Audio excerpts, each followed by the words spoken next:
has been around for 3 seasons. We've been incorporated for 2 seasons as a worker co-op. We build edible landscapes. Some people want raised beds in their front yard, in their backyard. Some people are interested in fruit trees.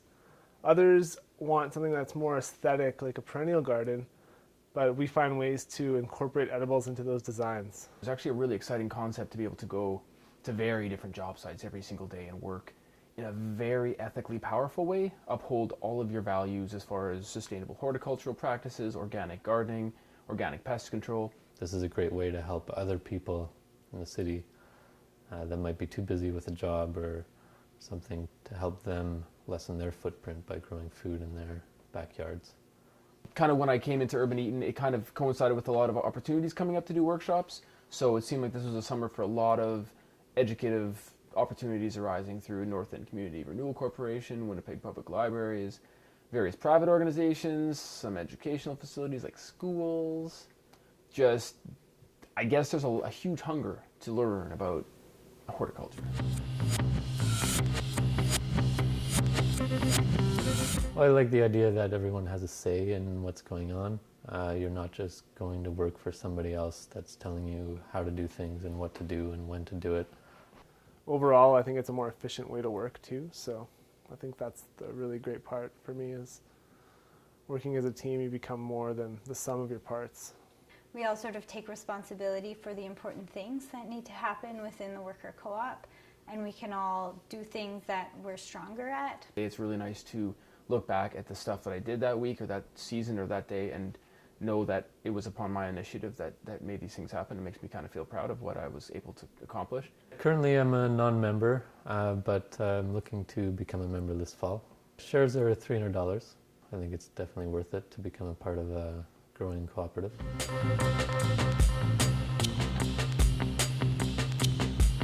We start off every meeting by talking about the jobs for the next couple of weeks, which is awesome because it makes sure that everybody's on the same page. Kind of redundant sometimes, but pretty awesome.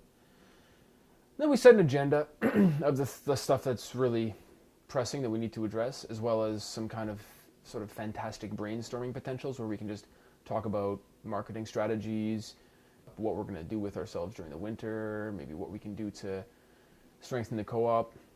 We get paid for meetings now, which is something we decided on at the beginning of the season, and also whoever is taking minutes gets paid to take the minutes, and that's a really nice thing because taking minutes sucks and rewriting them sucks. So it's nice to have an incentive. At this point right now, making decisions is pretty easy. We just sort of address it at meetings. For really difficult decisions where we're kind of half and half split, and we're even half and half split on the pros and cons and not really knowing at all what to do, then we take a vote.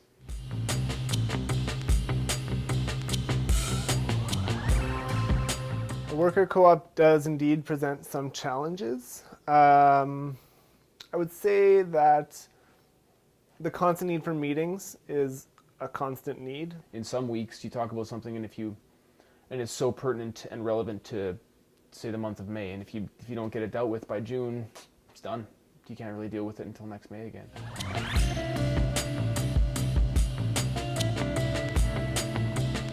I would have a lot more fruit trees. I would have fruit trees everywhere.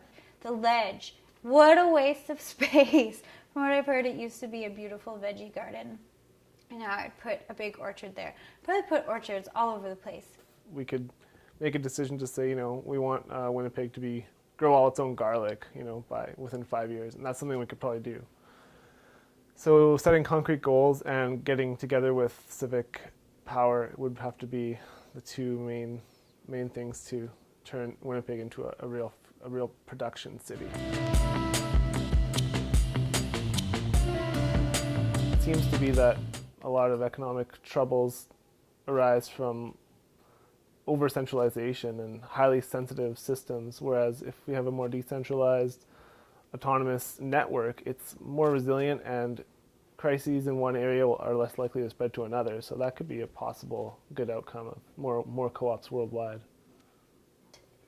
I feel like it gives you the opportunity to do what you want, and on a happiness scale, more people should be involved with worker co-ops because it allows you to build something that you want to see and not what your boss wants to see. Break it down.